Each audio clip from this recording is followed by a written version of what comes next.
Hi and welcome to this video. Now, have you ever wondered what life your car has had prior to you getting the car? Now, I have, and this is a video I've been wanting to do for a while, and now I get the opportunity of doing it thanks to some previous owners and a friend or two digging around a little bit of information and getting some pics together. Now, a lot of people do their life on what cars they have had. I'm doing this, as I say, slightly different with the life of this car and how it got to me. So you have to think this car's seen a few decades. I'm sure some viewers, are not even old enough to know what Entrance, PJ Duncan, and even see a Nokia 3310 in the flesh. Don't hate me for that one. But yeah, it's true. I mean, this car's to a certain age, and it's seen a lot of things. So if you have a daily, it's around 10 years old, you probably wondered what's happened to it. It's probably just saved its life doing, the daily drive, the daily commute and back. When you get a car that's a certain year of age, like this one being 30 odd, you do wonder what life it's had. This is the reason I want to do it.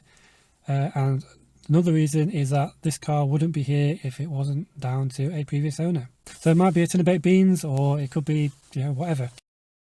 So as I say, this car was initially scrapped. Like I say, with the help of the owners, I managed to get some information. The first bit's a bit hazy. But yeah, I just wanted to do a quick summary of this car, life it's had, and how it came to be. So I hope you enjoy and are interested as what I am. So maybe this will lead you to do your own history of your car. So it's quite an interesting thing. So some of the information I've got has helped, being on the internet. Some things are pre-GDPR, so that's obviously been a bonus. But let's make a start and let's go through it. So this car was first registered on the 1st of April 1989. Now, when this car was new, it would have cost around, I think, about 6,000 or 7,000. Now, in today's money, with inflation, probably guessing around 20 to 22,000, which is a lot for a car like this. But you have to think, when this car came out, you had the early Escorts, you had the Fiesta Mk3 and Mk2. This thing was kind of revolutionary for its time, with the dash and how it looked. So it might have caught a few people's eyes then. So from what I can find, the first owner was a 75-year-old woman. I'm guessing she bought this as a later in life treat. And the only reason I think we know she was around 75 is that Dave, thank you Dave, managed to find a crematorium listing on the internet for a woman with the same name, location. I'm going to keep names and locations out of the video just for privacy's sake. So yeah, basically we think when she bought the car, going by dates, she was 75 and obviously treated herself like many people do when they get to a certain age. Now the second owner was apparently the son, because it had the same name, different address. Now he would have been probably around 50, 50s or late 50s at the time, and they both had the car for around 19 years. Now in that 19 years they only did 21,000 miles, so it pretty much was a two to the shops or around the village and not use that much, which is what stereotypically you'd imagine from an old person car. Going back to the information that I found, as I say, it's a little vague because there's not much documentation. I don't have any service history with the car, unfortunately. I'm kind of building it up now as I go through it and putting a lot of it on YouTube for you guys to build something up, which is why I like to do this video, because it's a little something to add to the collection. Now, as I say, the earliest I could find was its MOT certificate, because they go back, or first started in 2006, being digital. So from 2006 to 2010, it's all on there, but it did less than 1,000 miles every year. That's pretty much what I'm doing now, because the car's just going to shows and stuff, so it didn't do much at all. So at some point when the older son became to a certain age, I'm not sure when, he must have passed on. Now I'm guessing that he had no family, no one to give the car to, and what's happened is that the car has been taken to the scrapyard, because there's no one to pass it to, and at that point in time when this car was its age, around 2010 I think, it wasn't worth a lot. It's only recently they've gone up in value because they've become classics, pretty much classics anyway. but you're looking like £150 of scrap, so they wouldn't have taken the car to sell on, they'd have just scrapped it. So luckily for this car, it didn't get scrapped, it wasn't registered as scrapped. I'm not sure what happened there, but it was sat around for a bit of time, just out of the way. So we'll go to the third owner. I'll say keep names and privacy. So we bought this car with 21,000 miles on it in 2013 from the scrapyard. Now I'll put some photos up because this is where it all begins. The car was very dirty, it had been laid around, mould growing off it, you name it. It came with the windows etched, as cars did back in the 90s. That was so the police could see that it had all original glass, and it was a security thing.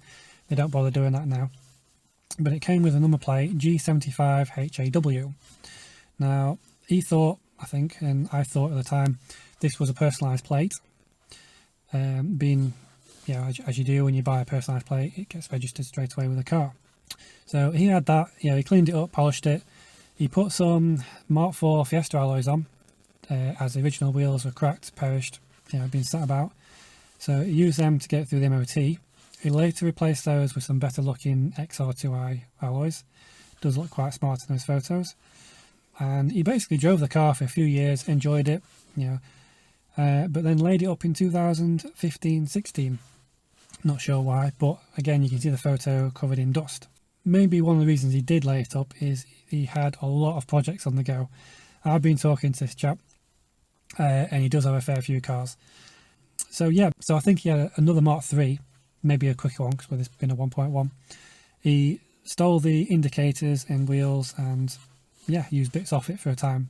But then, not sure how it led to this, but then apparently a chap with the surname of Shaw wanted to buy the number plate, so he sold it. And then this car was then issued the reg it has now, the G445WPN. I do get asked at shows why it has a different number etched on the window as to the reg of the car. Now I know that's the reason why. So yeah, he sold that, he got issued a new plate. Later, he realised that he had a fair few, too many projects basically. So yeah, he basically had to sell the car. He found a little bit of rust and the welding on the rear quarter, which I noticed when I bought the car. He cut this out, you know, sorted all that out. As they had a new plate fabricated for it, welded it in, painted it, and he basically put the indicators back on. It should have had the ambers, which I put on, but he only had the clears at the time, so they got put on. And as you can see, it's got steel wheels on for that time. It still had the factory fresh spare wheel at the time. You know, this was somewhat years old. It was a nice little addition. So he put a set of KA alloys on, temporary for its MOT, which this was then 2019. It then later had a set of Orion wheels. I told you I had a fair few projects, which he used those for a time. He told me that the other Mark III that he had, he did end up selling that as it had a 2i kit on it. And he believes it was sold to, as I say, I'm keeping names out, but a particular Mark III breaker. He ended up buying that and breaking it and cutting it up. So yeah, that's how that car was. And then basically he sold the car, he left his ownership with the alloys it has now, which is the XR 4x4 alloys. And also something happened with the fuel cap, which he had to put a different one on for that. And this basically was sold in 2019. So owner 4 then bought it in 2019. This is the last previous owner to me. Now, modding is a very personal thing. It's to everyone's choice. It might not be to everyone's, liking. But he did a few mods that he wanted to do. He did a few repairs that were necessary, some lower arms. One of the advisories that I noticed on the MOT was springs. They were getting a bit crusty, been a fair few years old. So he upgraded and put lowering springs on, which I've got on now. He cleaned all the rust up, you know, painted the struts, calipers, drums, did those yellow. I'm a bit half and half of those, but they're still as they are at the moment. He undersealed it as well and made it nice and, you know, a good job of it. He removed the rear wiper, did a yellow Ford sticker, cut the gear knob, cut the gear shifter, put a new knob on it, updated the stereo and removed the side mouldings on the doors. And basically enjoyed driving around. And, you know, he said it was a fun car, really enjoyed it. He had a bonnet as well because he was going to do that, but apparently he ran out of time. But he came to sell it as he was doing up an Escort, as I say, another project, which he still has, by the way. It's a very nice car. If he'll let me, I'll put a photo up. Yeah, I needed some funds basically to, you know, put into that. Then in April 2021, I basically saw the car, or tell my wife saw the car for sale on Facebook, I think it was. I went down to have a look at it, and to tell you the truth, I nearly ended up not buying this car. I was a bit half and half at the time, wondering whether I could afford it, and I saw it and drove away. But when I got back home, did the doubt moment, because yeah, how can I let this get away? You know, it's a Fiesta that's not crusty for its year. It was a good base, basically. I say I wasn't too fond personally about the mods, but things are changeable. So yeah, basically the first video that I did on this channel was the guess what it is. A lot of you said it was the Escort, and I can see why, because the Escorts, I think it was the Mk3, kind of do look the same. So yeah, since buying it, most of these videos that I've done are of me putting things back which the previous owner has done. Again, not a bad thing, it's just personal choice, because I want this car basically to be how it looked originally. That's my goal for this car. Now, what's in store for it? Just to give you a little, future heads up on this car, this video. Now, I've still got the cut shifter to do. I'm not too fond of it. It's quite low down for me, but I'm not a small chap. I'm quite tall, and this is a small car, and I'm worried that if I put the longer shifter on, it's going to catch my leg. So it's not something I've done yet, but might have a go in the future. Yeah, there's that to do. There's the service and thermostat, because I say I haven't got much history on this car, so I'm building my own history up. Don't know when that was done, but that's a video that you'll see very soon, hopefully. There's an interior clean. I say I've done this seat, would like to do the rest. I mentioned that on last video, headliner as well. And yeah, I would like to try have a go at the tappets as well. I've never done them. They are possibly a little bit tappy, but it's an HS engine. They are tappy anyway, but would like to have a go and check those. So yeah, basically I say the idea is to keep the car as it was, showing it. I know it's not an XR2i, I get overtaken by shopping trolleys. It's not quick at all, but everyone has said it shows. They love seeing it, thanks for bringing it, because it's a nostalgia thing. They had one, or the dad had one. It's more relatable to the sportier RS that everyone would love to have, even myself, I do admit. But people thank me, I enjoy seeing it, and that's what I kind of love about having this car as well. Not only that, again, I've mentioned before that I had a Mk3 like this as my first car, so that's one of the other reasons why I bought this car. But yeah, so I hope you enjoyed. I know it's been a bit of a long one, I didn't want to make it too long. So that's the history on this car, as opposed to my car history, which I may do a video later on to go with this one. But yeah, I hope you enjoyed. So let me know down below if it's now intrigued you to do a history check basically on your car, where it came from.